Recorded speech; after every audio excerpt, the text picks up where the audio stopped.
পদার্থবিজ্ঞানের কাজ, শক্তি ও ক্ষমতা অধ্যায়ের এমসিকিউ এর ফাইনাল সাজেশন আজকের এই ছোট্ট ভিডিওতে তোমাদেরকে দিয়ে দিব। সাথে আছি তোমাদের মুন্না ভাইয়া। সো চলো আমরা সময় নষ্ট না করে আমাদের ফাইনাল সাজেশনটা দেখে ফেলি। সো বরাবরের মতোই আমি ফাইনাল সাজেশনটা দুইটা সেগমেন্টে ভাগ করছি, 2 স্টার টপিক এবং 3 স্টার টপিক। 3 স্টার টপিকগুলো সবথেকে বেশি গুরুত্বপূর্ণ, 2 স্টার টপিকগুলো তুলনামূলক লেস ইম্পর্টেন্ট। সো আমাদের অধ্যায়টার নাম যেহেতু কাজ, শক্তি ও ক্ষমতা, তার মানে আমাদেরকে কাজ নিয়ে কথাবার্তা বলা আছে, শক্তি নিয়ে কথাবার্তা বলা আছে, ক্ষমতা নিয়ে কথাবার্তা বলা আছে এবং আনুষঙ্গিক আরো অনেক টপিক রয়েছে। সো আমরা সর্বপ্রথম 3 স্টার টপিকের আন্ডারে, অর্থাৎ যেগুলো একদম 100% গুরুত্বপূর্ণ, অর্থাৎ এটা সব থেকে বেশি গুরুত্বপূর্ণ, সেগুলো নিয়ে হচ্ছে 3 স্টার টপিক। সো কাজ। এখন দেখো, আমি কিন্তু তোমাকে শুধুমাত্র বলতে পারতাম যে ভাই কাজ পড়ে নিও, বিভিন্ন ধরনের কাজ আছে, কাজ পড়ে নিও, কিন্তু আমি তোমাকে অ্যানালাইসিস করে এই কাজ থেকে কি ধরনের প্রশ্ন আসতে পারে, কোন কোন টপিক ভালো করে জোর দিয়ে দেখে যেতে হবে, সেটা কিন্তু আমি তোমাকে খুব সুন্দর মতো দেখো নোট ডাউন করে দিয়েছি। দেখো, আমাদের কাজ এই টপিকটা হচ্ছে সব থেকে বেশি গুরুত্বপূর্ণ 3 স্টার টপিকের মধ্যে। এখন কাজ থেকে আমরা কি কি পড়বো? সর্বপ্রথম আমি তোমাকে যেটা বলছি সেটা হচ্ছে বিভিন্ন প্রকার কাজ, অর্থাৎ বিভিন্ন ধরনের কাজ আছে, আমাদের ধনাত্মক কাজ আছে, ঋণাত্মক কাজ আছে এবং শূন্য কাজ আছে। সো এইখান থেকে আমাদের কোনটা ধনাত্মক কাজ, কোনটা ঋণাত্মক কাজ, কোনটা শূন্য কাজ, এটা জানতে হবে। অর্থাৎ বিশেষ করে আমাদের থিটার দেখবা যে আলটিমেটলি আমাদের হচ্ছে রেঞ্জটা দেওয়া আছে, যেহেতু আমাদের কাজ নির্ণয় সূত্র কি এফ এস কস থিটা, তার মানে কাজ কখন ধনাত্মক হবে, ঋণাত্মক হবে, কখন শূন্য হবে, এটা কার উপর ডিপেন্ড করবে? থিটার উপর ডিপেন্ড করবে। সো থিটা কখন আমাদের 90 ডিগ্রির চেয়ে বড় হবে, কখন 90 ডিগ্রির চেয়ে ছোট হবে, এই থিটার বিভিন্ন আমাদের হচ্ছে রেঞ্জ দেওয়া আছে। সো থিটার রেঞ্জটা একটু ভালো মতো দেখবা।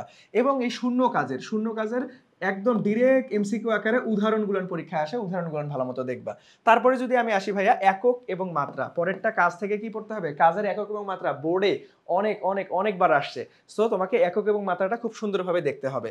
তারপরে ভাইয়া একদম এখান থেকে গাণিতিক সমস্যা, একদম বেসিক যে ফর্মুলা আছে। এখন কাজের সূত্র কি কি জানি আমরা? একদম বেসিক যে ভাই বল এবং সরণের গুণফলকে আমরা কি বলবো? আমাদের কাজ বলবো, অর্থাৎ W = F ডট S, যেহেতু ডট গুণ বা স্কেলার গুণ, তার মানে আমরা এফ এস কস থিটা লিখতে পারবো। আবার আমরা অবস্থান ভেক্টর থাকলে F ডট R, অর্থাৎ আমাদের অবস্থান ভেক্টর যদি আকারে থাকে তখন আমরা এটা ইউজ করতে পারবো।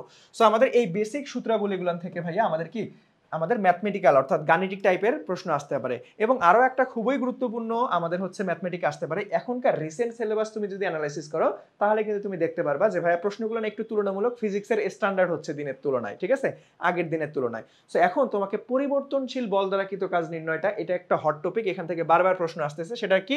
আমাদের W = ইন্টিগ্রাল আমাদের SI, অর্থাৎ আমাদের ইনিশিয়াল অবস্থায় সরণ, ফাইনাল অবস্থায় সরণ FDX, অর্থাৎ বলটাকে আমাদেরকে বলের সমীকরণটাকে ইন্টিগ্রেশন করতে হবে পরিবর্তনশীল বল দ্বারা কৃত কাজ। এটা কিন্তু সিকিউ এমসিকিউ দুইটাতেই আসে। সো এইটা ভালো মতো দেখতে হবে। সো আমরা তারপরে যদি যাই যে ভাই আনত তলের কৃত কাজ, এইটা খুবই গুরুত্বপূর্ণ একটা, মনে করো যদি প্রশ্ন স্ট্যান্ডার্ড হয়, স্যারেরা একটু কঠিন করার চিন্তা করে, তাহলে কিন্তু আনত তলের কাজ যদি আমি তোমাকে একটু চিত্র অঙ্কন করে দেখাই, ধরো এই যে এরকম দেয়াল, আলটিমেটলি ভূমির সাথে থিটা ডিগ্রি কোণে উৎপন্ন আছে। সো আমার এখানে একটা ব্লক আছে, এই ব্লককে আমি ঠেলে উপরের দিকে তুলতেছি।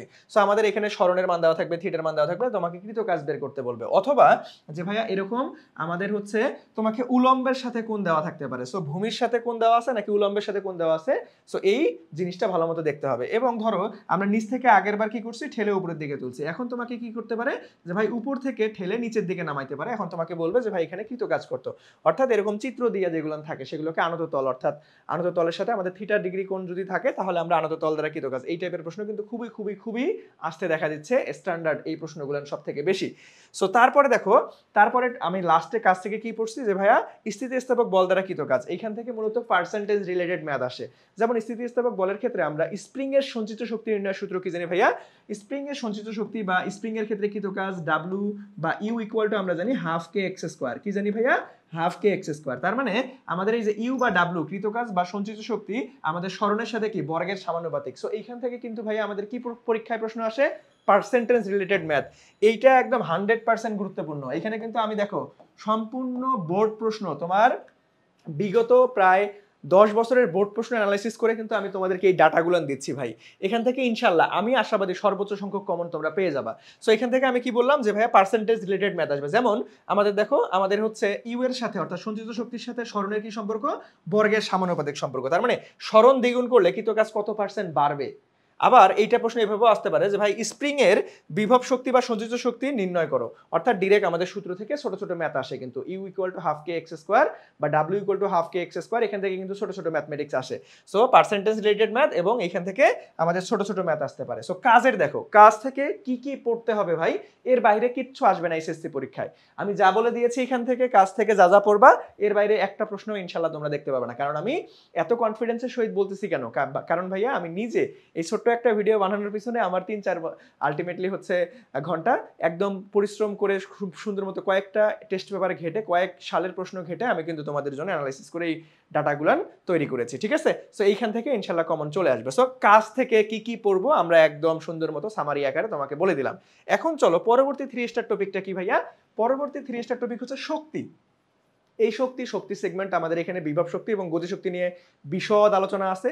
এখন এই বিভব শক্তি এবং গতিশক্তির কোন কোন জায়গা থেকে কি কি পড়বো আমরা, সেটাও আমি তোমাদের মুন্না ভাইয়া দেখো একদম খুব সুন্দর মতো নোট ডাউন করে দিছি। দেখো আমাদের এই শক্তি থেকে মেইনলি সবার আগে পড়তে হবে যে ভাই একক কনভার্সন, এটা খুবই গুরুত্বপূর্ণ। একক কনভার্সন বলতে আমি কি বুঝাচ্ছি, যেমন তোমাকে বলতে পারে যে ভাইয়া 1 ইলেকট্রন ভোল্ট সমান সমান কত জুল, এটা আসতে পারে। এটা অনেকবার এসএসসি পরীক্ষায় আসছে। আবার আসতে পারে যে ভাইয়া 1 মেগা ইলেকট্রন ভোল্ট, কি 1 মেগা ইলেকট্রন ভোল্ট সমান সমান কত জুল, এটাও পরীক্ষায় অলরেডি অনেকবার এসএসসিতে আসছিল। তারপরে আসতে পারে যে ভাইয়া 1 ইআরজি অর্থাৎ আর্গ, একদম কাজের সব থেকে ছোট একককে আর্গ বলা হয়, 1 আর্গ সমান সমান কত জুল। আবার আসতে পারে 1 কিলো ওয়াট আওয়ার সমান সমান কত জুল, খুবই খুবই খুবই গুরুত্বপূর্ণ। তারপরে আসতে পারে যে ভাই 1 জুল সমান সমান কত ক্যালোরি, অথবা 1 ক্যালোরি সমান সমান কত জুল। এই টাইপের ডিরেক্ট এমসিকিউ ভাই, একক কনভার্সন, এই টাইপের ডিরেক্ট এমসিকিউ অনেকবার বোর্ডে আসছে, তোমাদের বেলাও আসতে পারে। তারপরে শক্তি থেকে আমরা কি পড়বো, যে ভাইয়া শক্তি থেকে আমাদের গাণিতিক সমস্যা, অর্থাৎ এখান থেকে ম্যাথমেটিক্স আসবে ভাইয়া। কাজের ক্ষেত্রেও ম্যাথমেটিক্স আসে, থিওরি টাইপ প্রশ্ন আসে। আবার আমাদের কি হয়, তোমাদের শক্তির ক্ষেত্রেও ম্যাথমেটিক্স টাইপ এবং থিওরি টাইপ প্রশ্ন থাকবে।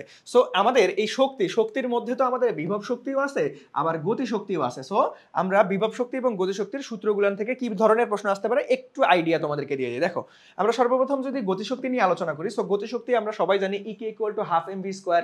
আবার আরেকটা সূত্র আছে P square divided by 2m। এই সূত্র থেকে কিন্তু তোমাদের এইচএসসি পরীক্ষায় সব থেকে বেশি আসে।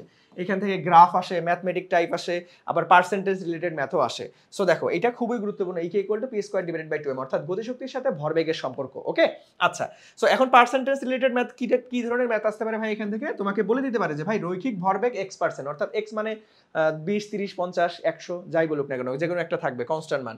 অর্থাৎ রৈখিক ভরবেগ x% বাড়ালে গতিশক্তি কত হবে বা কত গুণ বাড়বে, এই টাইপের প্রশ্ন আসতে পারে। অথবা গতিশক্তি অর্থাৎ ইকে x% বাড়ালে রৈখিক ভরবেগ কত গুণ বাড়বে বা কত গুণ বৃদ্ধি হবে।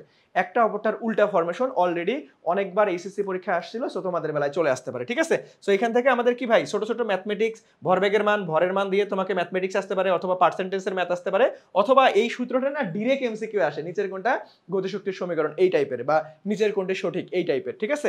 তারপরে দেখো আমি তোমাদের কি বলছি, গতি শক্তির সেগমেন্টটা গেল। এখন বিভব শক্তি আমরা কি জানি, যে ভাই বিভব শক্তি potential energy E P equal to mgh জানি। এখন বিভব শক্তি কখন হয়, ধরো আমি একটা সার্টেন উচ্চতায়, ধরো এখানে আমার একটা বস্তু আছে, আমার এটা হচ্ছে এই উচ্চতায়। সো যে কোনো একটা বস্তুকে এই সার্টেন একটা এই উচ্চতায় তুললে সেখানে সঞ্চিত অবস্থায় বিভব শক্তি থাকবে, তাই না? সো আমরা দেখো বিভব শক্তির সেগমেন্ট থেকে কি কি পড়তে হবে, মূলত বিভব শক্তির সেগমেন্ট থেকে সব থেকে যেটা বেশি গুরুত্বপূর্ণ, ভূমি স্পর্শ করার পূর্ব মুহূর্তে গতিশক্তি নির্ণয়। ভূমি স্পর্শ করে, ধরো এইখান থেকে যদি আমি বস্তুটাকে ফেলাই দেই ভাইয়া, আলটিমেটলি আমার আদি অবস্থায় কি ছিল, আমাদের পরন্ত বস্তুর ক্ষেত্রে আমাদের আদি অবস্থায় আদিবেগ শূন্য থাকে, এইখান থেকে যখন ফেলাই দিব একদম ঠিক বস্তুটা যখন ভূমি স্পর্শ করার পূর্ব মুহূর্তে চলে আসবে, তখন গতিশক্তি নির্ণয়। সো গতিশক্তি নির্ণয় সূত্র কি হাফ কে এক্স স্কোয়ার অথবা p square divided by 2m বসাবো না, ভূমি স্পর্শ করার পূর্ব মুহূর্তে গতিশক্তি নির্ণয়ের সূত্র কি, আমরা potential energy E P equal to আমরা কি লিখতে পারবো, sorry E K equal to kinetic energy equal to mgh লিখবো। কেন আসলে আমরা mgh তো একটু আগে বললেন ভাই বিভব শক্তি, কেন আপনি ইকে ইকুয়াল টু mgh লিখলাম, কারণ ভাই এইখানে যখন সঞ্চিত অবস্থায় ছিল একটা সার্টেন উচ্চতায় বস্তুটা, সঞ্চিত শক্তি বিভব শক্তি ছিল, বিভব শক্তির mgh, সম্পূর্ণ বিভব শক্তিটাই গতিশক্তিতে রূপান্তর হবে যখন একদম ভূমি স্পর্শ করার পূর্ব মুহূর্তে চলে আসবে। কারণ আমরা শক্তির সংরক্ষণশীলতা নীতি অনুযায়ী জানি শক্তির সৃষ্টিও নাই ধ্বংসও নাই, এক জায়গা থেকে অন্য জায়গায় রূপান্তর হয়। ওকে আচ্ছা, তারপরে আসো, যদি প্রশ্ন স্ট্যান্ডার্ড করে বা একটু স্যার কঠিন করে, তাহলে দেখবা কাঠির ম্যাথগুলান চলে আসছে, যে ভাই একটা কাঠি তোমার এই অবস্থায় শোয়ানো আছে, এখন তুমি এইরকম দাঁড়ানো অবস্থায় নিয়ে গেলা, কৃত কাজ কত হবে? এই কাঠির ম্যাথ অথবা দাঁড়ানো আছে তুমি শোয়াই দিলে, এখন কৃত কাজ যেটাকে আমরা ভারকেন্দ্রের সরণ W = mgh এই সূত্র দ্বারা করি কৃত কাজ, বাট এইচটা কি প্রকৃত এইচ না, এইচটা হচ্ছে ভারকেন্দ্রের সরণ, ঠিক আছে। সো আমাদের এই কাঠির ম্যাথ শোয়ানো অবস্থা থেকে উঠাতে কৃত কাজ বের করো, এই টাইপের প্রশ্ন আসতে পারে। এটা মূলত বিভব শক্তির এই কনসেপ্ট, ঠিক আছে। তারপরে দেখো এখান থেকে আমাদের একটা জোস ট্রিকি আমাদের প্রশ্ন আছে, বারবারই পরীক্ষায় আসে, যে ভাই গতিশক্তি বিভব শক্তির n গুণ বা বিভব শক্তি গতিশক্তির n গুণ হলে কোন উচ্চতা আলটিমেটলি সেটা বের করতে বলবে, অর্থাৎ x এর মান বের করতে বলে। সো এটাও অনেক গুরুত্বপূর্ণ। দেখো আমি তাহলে তোমাদের জন্য একদম সহজ করে দিলাম ভাই। প্রথমে বলে দিলাম কাজ থেকে কি কি এমসিকিউ এর জন্য গুরুত্বপূর্ণ, কোন কোন জিনিস পড়বা সেটা তো গেল। তারপরে দেখো আমি শক্তি, এটাও কিন্তু 3 স্টার টপিক, শক্তি থেকে কি ধরনের প্রশ্ন আসতে পারে আমি কিন্তু তোমাকে সুন্দর মতো বুঝাই দিলাম। এইভাবে তুমি যদি এখন থেকেই পড়াশোনা করো, এখনো পর্যাপ্ত সময় আছে ভাই, তোমার এইচএসসি পরীক্ষায় A+ কেউ ঠেকাতে পারবে না ইনশাআল্লাহ, ঠিক আছে। সো চলো তাহলে পরবর্তী আমরা 3 স্টার টপিকটা দেখে আসি। পরবর্তী 3 স্টার টপিকটা কি, না দাদান আমাদের কি, আমাদের ক্ষমতা, কাজ শক্তি ক্ষমতা। এই অধ্যায়ের নাম যেহেতু কাজ শক্তি ক্ষমতা, সো কাজও ইম্পর্টেন্ট, মোস্ট ইম্পর্টেন্ট, শক্তি মোস্ট ইম্পর্টেন্ট, আবার ক্ষমতা মোস্ট ইম্পর্টেন্ট, অনেক গুরুত্বপূর্ণ, ঠিক আছে। সো দেখো এর বাইরেও লেস ইম্পর্টেন্ট আছে, আমি একটু পরে আসতেছি। সো দেখো ক্ষমতা, এখন এই ক্ষমতা থেকে ভাই কি ধরনের প্রশ্ন আসতে পারে? সো ক্ষমতা থেকে আমাদের কি আসতে পারে, যে ভাইয়া একক বা মাত্রা, এটা অনেকবার আসছে, ক্ষমতার একক এবং মাত্রা অনেকবার এইচএসসি পরীক্ষায় আসছে। দেখো ফিজিক্সে তুমি যেই টপিকই পড়ো না কেন, প্রত্যেকটা টপিক একক মাত্রা গুরুত্বপূর্ণ, র্যান্ডম কোনটা তোমার পরীক্ষায় চলে আসবে তুমি নিজেও জানো না। সো প্রত্যেকটাই যখন শিখবা তখন ওটার একক মাত্রা শিখে রাখবে। এখন একক মাত্রা অনেকেই মুখস্থ করে, হ্যাঁ মুখস্থ বিদ্যা ভালো থাকলে ভালো, তুমি মুখস্থ করতে পারো, বাট তোমার যদি মুখস্থ বিদ্যা খারাপ থাকে কোনো টেনশনের কোনো কারণ নাই ভাই, কারণ একক এবং মাত্রা সূত্র থেকেই আনা যায়। ওকে আচ্ছা, তোমাকে একক এবং মাত্রা, এখন এইখানেও ভাইয়া বিভিন্ন একক কনভার্সন আছে। এখন একক কনভার্সনগুলো ডিরেক্ট এমসিকিউতে আসে, আবার এগুলো সিকিউ এর ম্যাথ সমাধান করতেও কাজে লাগে কিন্তু। যেমন আমি তোমাকে যদি বলি যে ভাই 1 হর্স পাওয়ার অর্থাৎ 1 এইচপি ইকুয়াল টু কত ওয়াট, এটা অনেকবার পরীক্ষায় আসছে। আবার তোমাকে যদি আমি বলি যে ভাই 1 ওয়াট সমান সমান কত লুমেন, 1 ওয়াট সমান সমান কত লুমেন, এটা এইচএসসি তেও আসছিল, আবার ঢাকা ইউনিভার্সিটি, জগন্নাথ ইউনিভার্সিটিতেও চলে আসছিল। সো এই টাইপের একক কনভার্সন আসতে পারে, ঠিক আছে। আবার তোমাকে বলতে পারে যে ভাই আলটিমেটলি 1 হর্স পাওয়ার সমান সমান কত foot poundal per second, FTLB per second. So foot poundal per second, এটাও কিন্তু এইচএসসি তে অনেকবার আসছে। সো এইখান থেকে এই টাইপের একক কনভার্সন ডিরেক্ট এমসিকিউতে চলে আসতে পারে। তারপরে কি ভাই, এইখান থেকে এই যে মোস্ট ইম্পর্টেন্ট গাণিতিক সমস্যা, এখানে গাণিতিক থেকে প্রশ্ন আসে, বিশেষ করে এইখান থেকে প্রশ্নই আসে হচ্ছে আমাদের কুয়ার ম্যাথ, কুয়া, ঠিক আছে, অনেক গুরুত্বপূর্ণ, এটা সিকিউতে সব থেকে বেশি আসে, বাট এমসিকিউতেও আসে। সো কুয়ার ম্যাথ চলে আসতে পারে। সো কুয়ার ম্যাথেও কিন্তু ভাইয়া আমরা কি জানি, এই যে mgh/t, এই এইচটা কিন্তু প্রকৃত এইচ না, এইচ বার বলা হয়, এটাকে এইচ বার বলবো। এটা কি হচ্ছে, এটাকে বলা হয় ভারকেন্দ্রের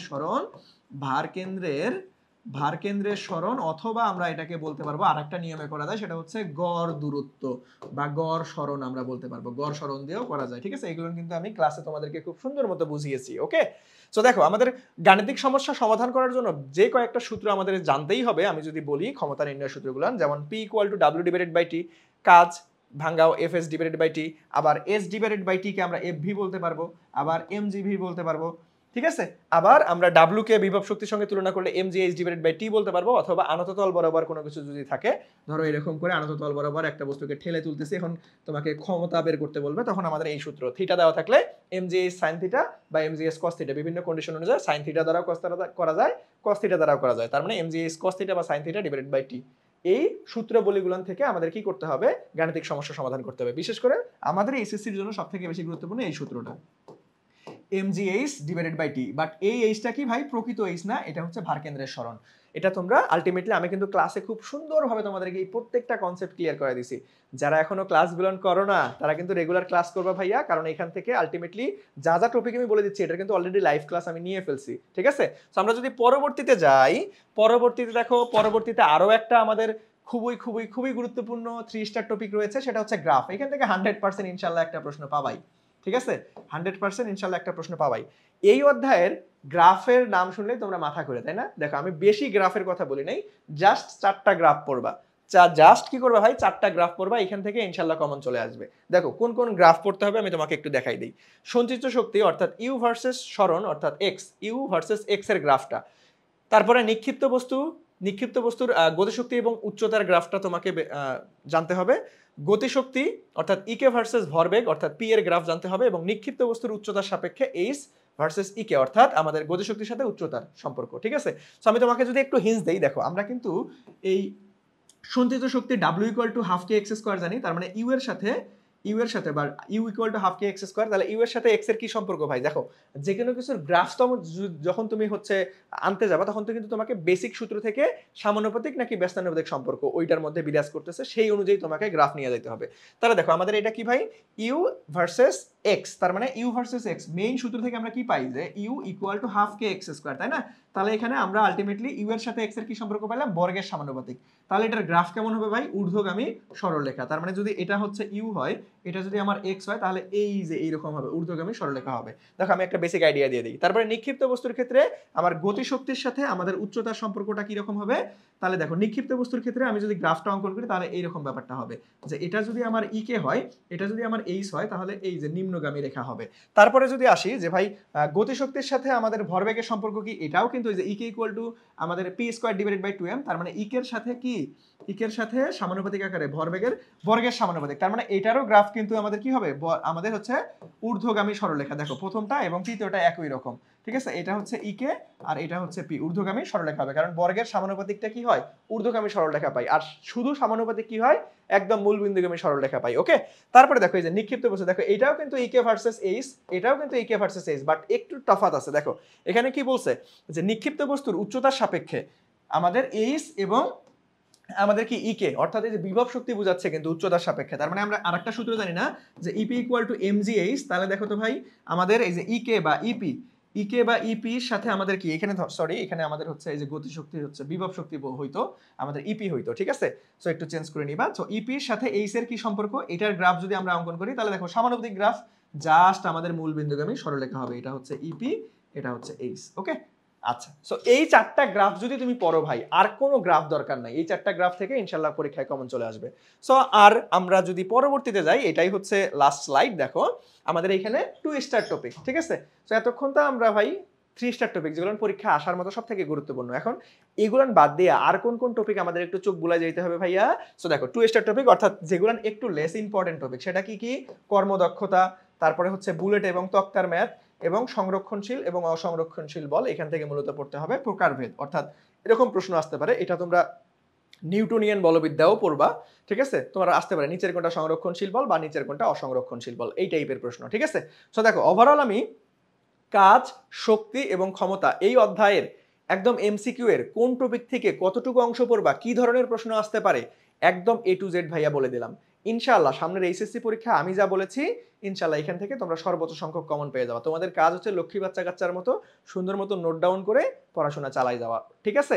সো তোমাদের উদ্দেশ্যে কিন্তু ভাইয়া সম্পূর্ণ ফ্রিতে আমরা এডুকেশন থেকে ডেডিকেটেড সায়েন্স টিম দিয়ে আমরা কিন্তু ফ্রিতেই তোমাদেরকে পূর্ণাঙ্গ A+ নিশ্চিত করতে আমরা কিন্তু প্রত্যেক দিন রাত 8টা 30 মিনিটে, কয়টা 30 মিনিটে ভাইয়া?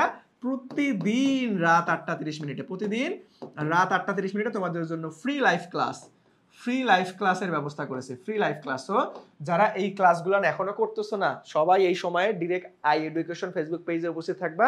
আলটিমেটলি তোমাদেরকে দেখবা যে প্রত্যেকদিন physics, chemistry, math, biology, Bangla, ইংরেজি, আইসিটি একদম সুন্দর মতো রুটিন অনুযায়ী ভাইয়া কি হচ্ছে আলটিমেটলি ক্লাসগুলো হচ্ছে। সো সবাই ক্লাসে উপস্থিত থাকবা। ওকে, তোমাদের সঙ্গে ইনশাআল্লাহ খুব দ্রুতই লাইভ ক্লাসে দেখা হবে। এখন তোমাদের প্রশ্ন আসতে পারে যে ভাই আমি রুটিনটা কোথায় পাবো? সো তোমাদের এই প্রশ্নটার উত্তর দিয়ে দেই। দেখো আমাদের সাজেশন ক্লাসের যত ধরনের এই যে সাজেশনের পিডিএফ আছে, ক্লাসের পিডিএফ আছে, সকল ধরনের সাজেশনের পিডিএফ এবং ক্লাসের দাগানো স্লাইডের পিডিএফ পেতে আমাদের এই যে টেলিগ্রাম গ্রুপটাতে যুক্ত হয়ে যেতে পারে। এখানে দেখো এই যে রুটিনটাও দিয়ে দেওয়া আছে, সকল ধরনের পিডিএফ, সকল ধরনের ম্যাটেরিয়ালস আমরা এই টেলিগ্রাম গ্রুপে তোমাদেরকে প্রোভাইড করব। যারা এখনো যুক্ত হওনি তারা খুব সুন্দরভাবে কি করবা, এই ভিডিওর কমেন্টে অথবা ডিসক্রিপশন বক্সে সব জায়গায় আমাদের হচ্ছে টেলিগ্রাম গ্রুপের লিঙ্ক দেওয়া থাকবে, সবাই যুক্ত হয়ে যাবে। এবং তোমাদের যারা এইচএসসি 25 ব্যাচ, তোমাদের জন্য ভাইয়া একদম ডেডিকেটেড ভাবে আমাদের কিন্তু কি ফেসবুক গ্রুপ ক্রিয়েট করা হয়েছে, তোমরা এখানেও যুক্ত হবে, কারণ সকল ধরনের ক্লাস লাইভে যাওয়ার পরে এখানে আমরা শেয়ার করে দিই, যাতে করে তোমরা দ্রুত খুঁজে পাও। ঠিক আছে, সো দেখো আমি খুব সুন্দর মতো তোমাদেরকে কাজ, শক্তি, ক্ষমতা অধ্যায়ের একদম লাস্ট মুহূর্তের এমসিকিউ এর ফাইনাল সাজেশন দিয়ে দিলাম। যে যতটুকু পড়তে হবে ভাই ততটুকু তোমাকে আয়োজন করতে হবে। আর আমার সাজেশন কিন্তু কাট কোনো আউল ফাউল কোনো জিনিস দেই না আমি কিন্তু। যেগুলো আমি পরীক্ষায় আসার মতো সেগুলো নিয়ে শুধুমাত্র পড়বা। কারণ এখন বেশি সময় নাই। তোমাকে কম সময়ের মধ্যে কম্প্যাক্ট ওয়েতে স্মার্ট প্রিপারেশন নিয়ে তোমাকে একদম এ প্লাস নিশ্চিত করতে হবে। সো ইনশাআল্লাহ তোমরা এই সাজেশনটা পুরো ফলো করে তোমাদের এমসিকিউ প্রিপারেশন কাজ শক্তি ক্ষমতা শেষ করে ফেলো। যা আসবে এখান থেকে ইনশাআল্লাহ চলে আসবে। সো আজকের সাজেশন ভিডিওটা এই পর্যন্তই। তোমাদের সঙ্গে খুব দ্রুতই ইনশাআল্লাহ লাইভ ক্লাসে দেখা হবে। সবাইকে লাইভ ক্লাসের আমন্ত্রণ রইল। রাত 8:30 প্রত্যেকদিন লাইভ ক্লাস অনুষ্ঠিত হচ্ছে। তুমি ক্লাসটা নিশ্চিত করার পাশাপাশি তোমাদের সকল বন্ধুদের মাঝে শেয়ার করে দিবা। সবাই মিলে ক্লাসে উপস্থিত থাকবা। ইনশাআল্লাহ আমি কথা দিচ্ছি যেকোনো একদিন একটা ক্লাসে তোমরা আসা মাত্রই আমাদের সকল টিচারের ফ্যান হয়ে যাবা। সো আজকের ভিডিওটা এই পর্যন্তই। ভালো থেকো, সুস্থ থেকো। আল্লাহ হাফেজ। আসসালামু আলাইকুম।